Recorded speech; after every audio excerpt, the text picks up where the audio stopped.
بسم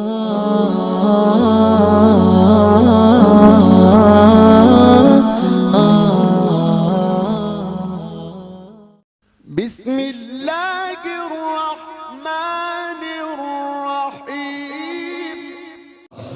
ربکم الذی تمہارا رب وہ ہے یزجی لکم الفلک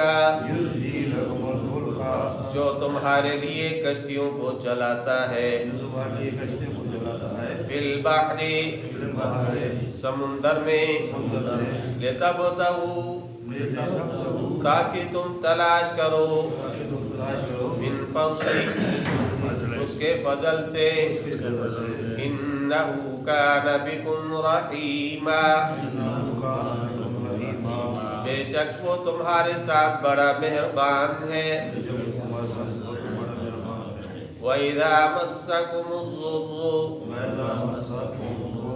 اور جب پہنچتی ہے تم کو تکلیف فی البحر سمندر میں ضل من تدعون تو گم ہو جاتا ہے وہ جن کو تم پکارتے ہو الا ایاہ مگر اسی کی ذات ہوتی ہے فلما نجاکم پھر جب اس نے تمہیں نجات دی الی البر خشکی کی طرف اعرضتم تم اعراض کرتے ہو وکان الانسان کفورا اور انسان ناشکرا ہے افامنتم کیا تم بے خوف ہو گئے ان یخسف بکم کہ وہ دھسا دے تمہیں جانب البر خشکی کی طرف او یرسل علیکم حاصبا یا بھیج دے تم پر آندھی ثم لا تجدوا لکم وکیلا پھر تم نہ پاؤ گے اپنے لیے کارساز ام امنتم کیا تم بے خوف ہو گئے ہو ان یعیدکم فیہ کہ وہ تمہیں لوٹا دے اس سمندر میں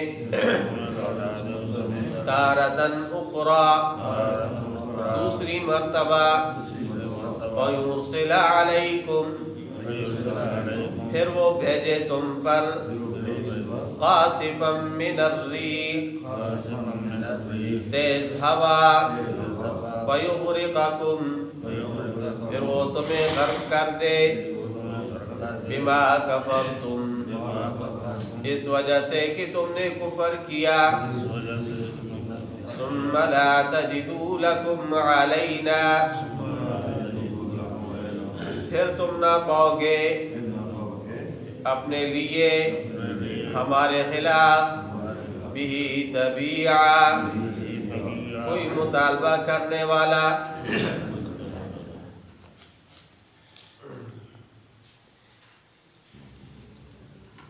وَإِذْ قُلْنَا لِلْمَلَائِكَةِ اسْجُدُوا لِآدَمَ آدم علیہ السلام کے سجدے کا ذکر یہاں پہ بھی ہے سورہ بقرہ کے اندر بھی تو شیطان کو جب کہا گیا کہ آپ نے بھی آدم کو سجدہ کرنا ہے تو شیطان نے آگے سے بحث کی اسجد لمن خلقت طینا میں تو مٹی سے بنے ہوئے انسان کو سجدہ کرنے کو تیار نہیں یہ تو وہ ہے جس کو آپ نے مجھ پر فضیلت دی ہے اے اللہ اگر تو مجھے مہلت دے دے قیامت تک تو میں اس کی اولاد کو قابو کروں تو اولاد کو قابو کس طرح کروں گا کہ میں ان کو ورغلاؤں گا ان کو وسوسے دلاؤں گا ان کو جھوٹے آرزویں دلاؤں گا تو اللہ نے فرمایا کہ ٹھیک ہے تیرے پاس جتنے اسباب اور ذرائع ہیں گمراہ کرنے کے اور جن طریقوں سے تو گمراہ کر سکتا ہے وہ عموماً 4 ہیں تو وہ سارے کے سارے تیرے پاس ہیں آواز ہے اور اسی طرح لاؤ لشکر ہے پیادے اور سوارے مال بھی شرکت ہے اولاد بھی شرکت ہے اور جھوٹے وعدے ہیں دلاؤ ان کو لیکن یاد رکھو کہ جو میرے بندے ہوں گے ان پر تیرا کام نہیں بنے گا ان عبادی لیس لک علیہم سلطان تیرا ان پر کوئی داؤ نہیں چلے گا. وَكَفَى بِرَبِّكَ وَكِيلًا، اللہ ہی کارساز کافی. آگے فرمایا کہ رَبُّكُمُ الَّذِي يُزْجِي لَكُمُ الْفُلْكَ، تمہارا رب تو وہ ہے جو تمہارے لیے کشتیوں کو چلاتا ہے سمندر میں. اب کشتی بنانا تمہیں کس نے سکھائی؟ اللہ نے سکھائی. اور پھر کشتیوں کو ہواؤں کے رخ پر لے جانے کا طریقہ کس نے سکھایا؟ وہ بھی اللہ نے سکھایا. بڑی بڑی کشتیاں ہواؤں کے رخ پہ وہ چلتی ہیں. اور آج کے زمانے میں بڑے بڑے بحری جہاز آ گئے جن کے ذریعے مال جو ہے وہ آگے پیچھے کیے جاتا ہے، ایک ملک سے دوسرے ملک تک پہنچایا جاتا ہے. تو بڑی بڑی یہ کشتیاں اور بڑے بڑے جہاز یہ تیر رہے ہیں پانی کے اوپر، تو حکم کس کا چل رہا ہے؟ اللہ کا چل رہا ہے. تو اللہ کی ذات ان کو چلا رہی ہے. اور کبھی کبھی ایسے بھی ہوتا ہے کہ تیز ہوا چل پڑی، اوپر سے آندھی اور طوفان آ گیا اور بارش برس پڑی، تو پھر کشتی والے اور جہاز ان کے ڈوبنے کا خطرہ بھی ہوتا ہے. لیکن عموماً عام طور پہ اللہ تعالیٰ ان کشتیوں کو موافق ہوا کے ذریعے وہ چلاتے. تو فرمایا ربکم الذی، تمہارا رب تو وہ ہے یزجی لکم الفلک فی البحر، وہ چلاتا ہے تمہارے لیے کشتیوں کو فی البحر، سمندروں میں، لتبتغوا من فضلہ، تاکہ تم اس کے فضل سے تلاش کرو. ہر جائز کام کے لیے نکلنا اور سفر کرنا یہ فضل ربی کے اندر شامل ہے. ہر جائز کام کے، مثال کے طور پر علم حاصل کرنے کے لیے کوئی نکلے، یا اسی طرح حج اور عمرے کے ارادے سے کوئی سفر کرے تو یہ بھی فضل ربی کے اندر شامل ہے. اور اسی طرح دعوت کے لیے نکلے، جہاد کے لیے نکلے، لوگوں کے لیے، لوگوں کے کام کرنے کے لیے سفر کرے، رفائی کام ان کے لیے نکلے، لوگوں کے لیے آسانیاں پیدا کرنے کے لیے سفر کرے، تو یہ بھی فضل ربی کے اندر شامل ہے. ان میں جو سر فہرست ہے سفر وہ ہے تجارت کی غرض سے سفر کرنا. تجارت کے لیے کوئی سفر کرتا ہے تاکہ اس کی معیشت وہ بہتر ہو جائے.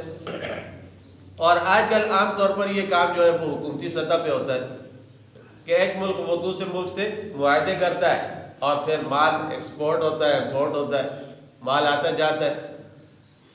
اور پھر بڑے بڑے جہاز ہیں آج کے زمانے کے اندر، تو ہوائی جہاز آ گئے، ان کے اوپر جو ہے سامان وہ لایا جاتا ہے. لیکن آج بھی جو زیادہ بوجھ والی مشینری ہے، زیادہ بوجھ والا مال ہے، وہ آج بھی سمندر کے ذریعے لایا جاتا ہے اور بھیجا جاتا ہے. فرمایا ربکم الذی یزجی لکم الفلک فی البحر لتبتغوا من فضلہ، تاکہ تم اس کے فضل کو تلاش کرو. انہ کان بکم رحیما، بے شک وہ تمہارے ساتھ بڑا مہربان ہے کہ وہ موافق ہوائیں بھیجتا ہے اور ان موافق ہواؤں کے ذریعے وہ کشتیاں چلتی ہیں اور تم تجارت کرتے ہو. وہ تمہارے ساتھ بڑا مہربان ہے. وَإِذَا مَسَّكُمُ الضُّرُّ فِي الْبَحْرِ ضَلَّ مَن تَدْعُونَ إِلَّا إِيَّاهُ فَلَمَّا نَجَّاكُمْ إِلَى الْبَرِّ أَعْرَضْتُمْ وَكَانَ الْإِنسَانُ كَفُورًا. فرمایا کہ جب سمندر کے اندر تمہیں کوئی تکلیف پہنچتی ہے نا، تو پھر جن کو تم اللہ کے سوا پکارتے ہو، جن کی دعائیاں دیتے ہو، جن کو مشکل کشا اور حاجت روا سمجھتے ہو، وہ سارا کا سارا تمہارے ذہن سے نکل جاتا ہے، وہ تم سے گم ہو جاتا ہے. اس وقت کون یاد آتا ہے؟ الا ایاہ، بس اللہ کی یاد ہی تمہیں آتی ہے. پھر جتنے بھی شرکاء ہیں اور شریک ہیں جو تم نے بنا رکھے، وہ سارے کے سارے تم سے وہ گم ہو جاتے ہیں.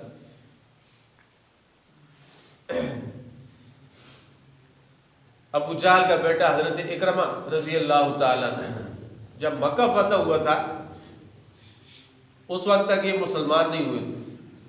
مکہ فتح ہوا تو یہ وہاں سے بھاگے اور جدے پہنچے. جدے میں یہ کشتی کے اندر سوار ہوئے کہ میں حبشے وغیرہ کی طرف کسی طرف ہجرت کر کے چلا جاؤں. اس کشتی کے اندر سوار ہو گئے، آگے جاتے ہیں جب تو طوفان آ جائے. اب اس طوفان کے اندر وہ کشتی پھنس جاتی ہے. ملا لوگوں سے کہتا ہے کہ آپ دیکھو یہاں سے اگر کوئی بچانے والی ذات ہے نا، وہ صرف اللہ کی ذات ہے، اللہ کے علاوہ کوئی تمہیں بچانے والا اب نہیں. تو حضرت اکرمہ کے دل پہ چوٹ لگی کہ اگر سمندر کے اندر بچانے والی ذات اللہ کی ہے تو پھر ہم خشکیوں کے اندر لات، منات، عزا اور دوسرے بتوں کو ہم کیوں پوجتے ہیں، ان کی ہم کیوں عبادت کرتے ہیں. جب سمندر کے اندر وہ ہمارے کام نہیں آتے تو خشکی کے اندر ہم ان کو کیوں پکارتے؟ تو پھر ظاہری بات ہے کہ جو ذات اس سمندر کے اندر وہ مشکل کشا اور حاجت روا ہے وہی ذات باہر خشکی کے اندر بھی وہی ہے۔ تو انہوں نے ارادہ کر لیا کہ اب اگر اللہ نے بچا لیا نا تو میں سیدھا نکل کے حضور اکرم صلی اللہ علیہ وسلم کے پاس جاؤں گا اور اسلام کو قبول کروں۔ کشتی چلی، وہ اس بھنور سے نکل گئی، طوفان سے نکلی، آگے آئے تو کشتی سے اترے اور سیدھا آپ علیہ السلام کی طرف جا رہے ہیں۔ ادھر سے ان کی جو بیوی تھی حضرت اکرمہ کی، وہ پہلے مسلمان ہو گئی تھی، وہ آپ علیہ السلام کے پاس گئی اور کہا کہ اے اللہ کے رسول، میں اکرمہ کے لیے امان چاہتی ہوں۔ تو آپ علیہ السلام نے امان قبول فرما لی اور فرمایا کہ جاؤ اور اپنے خاوند کے لے آؤ۔ تو یہ خاوند کو لینے کے لیے آئی اور حضرت اکرمہ ادھر سے آ رہے ہو، راستے کے اندر ملاقات ہوئی تو حضرت اکرمہ کو لے کر ان کی بیوی آپ علیہ السلام کی خدمت میں آئی۔ تو آپ علیہ السلام نے فرمایا مرحبا، ہم آپ کو خوش آمدید کہتے ہیں۔ تو حضرت اکرمہ پھر اسلام قبول کر لیا انہوں نے۔ تو ان کو چوٹ کہاں سے لگی، دل پہ کے اندر اثر کہاں سے پیدا ہوا؟ اس سمندر کے اندر، کہ جب سمندر کے اندر مشکل سے بچانے والا اللہ کی ذات ہے تو پھر خشکی کے اندر بھی مشکلوں سے بچانے والا اور حاجت روائی کرنے والی ذات وہ اللہ کی ہے۔ یہ پھر مسلمان ہو گئے تو پھر انہوں نے بڑی بڑی جنگیں لڑی، جہاد کے اندر شریک رہے۔ پھر حضرت عمر رضی اللہ تعالیٰ عنہ کے زمانے کے اندر اجمیوں کے خلاف جہاد ہو رہا تھا تو اس کے اندر یہ شہید ہوئے تھے حضرت اکرمہ۔ تو فرمایا کہ جب تمہیں سمندر کے اندر کوئی تکلیف پہنچتی ہے تو تم سے سب گم ہو جاتا ہے، بس اسی کی ذات وہ ہوتی ہے۔ فلما نجاکم الی البر اعرضتم، لیکن وہ جب تمہیں نجات دیتا ہے خشکی کی طرف، اعرضتم، تم پھر کیا کرتے ہو؟ اعراض کرتے ہو، پھر تم بھول جاتے ہو۔ جس طرح انسان بیمار ہوتا ہے تو انسان کہتا ہے کہ اب اگر اللہ نے شفا دی نا تو میں نے نا مسجد سے ہٹنا ہی نہیں ہے، نمازیں میں نے مسجد کے اندر پڑھنی ہے، بس اللہ کو یاد کرنا ہے۔ لیکن جب انسان ٹھیک ہو جاتا ہے، چلنے پھرنے کے قابل بن جاتا ہے تو پھر انسان بھول جاتا ہے۔ بیماری کی حالت کچھ اور ہوتی ہے اور پھر جب اس کو صحت مل جاتی ہے تو پھر یہ سب کچھ بھول جاتا ہے۔ اسی طرح اللہ نے مال و دولت دیا ہے تو خرچ نہیں کرتا، تو جب یہ مال ہاتھ سے نکل جاتا ہے، چھن جاتا ہے، تو پھر انسان کہتا ہے کہ کاش میرے پاس مال ہوتا تو میں اللہ کی راہ میں اتنا صدقہ و خیرات کرتا۔ تو وقت پہ انسان چیز کی قدر نہیں کرتا، جب چیز نکل جاتی ہے ہاتھ سے تو پھر انسان پریشان ہوتا ہے۔ تو فرمایا کہ فلما نجاکم الی البر اعرضتم، جب اللہ تمہیں خشکی کی طرف نجات دیتا ہے تو تم اعراض کرتے ہو۔ وکان الانسان کفورا، اور انسان ناشکرا ہے۔ افامنتم ان یخسف بکم جانب البر، کیا تم بے خوف ہو گئے ہو کہ وہ تمہیں خشکی کی طرف درسا دے، زمین کے اندر درسا دے؟ تو اس طرح ہوا بھی ہے، اللہ نے زمین کے اندر درسایا قارون کو اپنے خزانوں سمیت، فخسفنا بہ وبدارہ الارض فما کان لہ من فئۃ ینصرونہ من دون اللہ۔ اللہ نے قارون کو درسا دیا ہے۔